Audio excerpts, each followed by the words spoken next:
Bonsoir, en ces moments de stress majeur, nous adultes, nous sommes préoccupés par les mesures de survie, éviter le virus, s'approvisionner.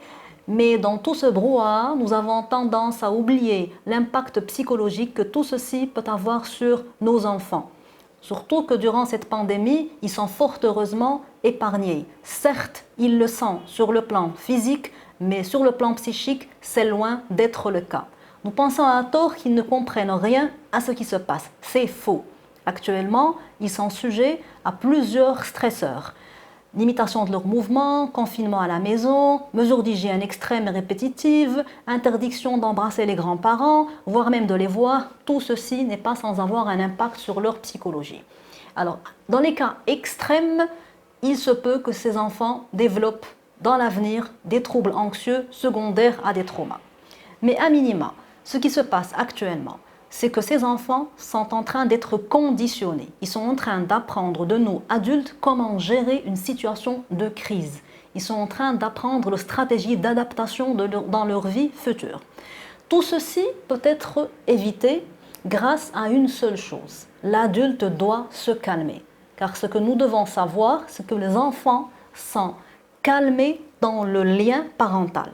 Il faut imaginer le lien qu'il y a entre les parents et les enfants comme un câble.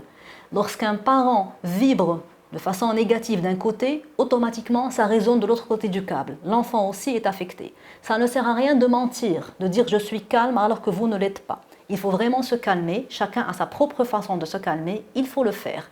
Et si jamais on est angoissé ou on a peur devant un enfant, il ne faut pas lui mentir. Il faut lui dire j'ai peur maintenant, je suis angoissé, voilà pourquoi. Et surtout, lui expliquer la stratégie qu'on va adopter pour se calmer. Je vais lui dire, je vais appeler telle parente pour me calmer, je vais boire une tasse de chocolat chaud, je vais faire mes ablutions, aller prier, je vais lire un peu de Coran, faire un doua, je vais faire 30 minutes d'aérobic. En tous les cas, il faut lui expliquer nos stratégies de gestion de stress pour qu'il les apprenne correctement. Il ne faut surtout pas mentir sur ce qui se passe. Expliquer par des mots clairs en fonction de l'âge, car les autres risquent de le lui expliquer à leur façon. Si on adopte tout cela, nous aurons utilisé cette crise positivement en apprenant à nos enfants les stratégies de coping, c'est-à-dire les stratégies de gestion de stress à l'avenir.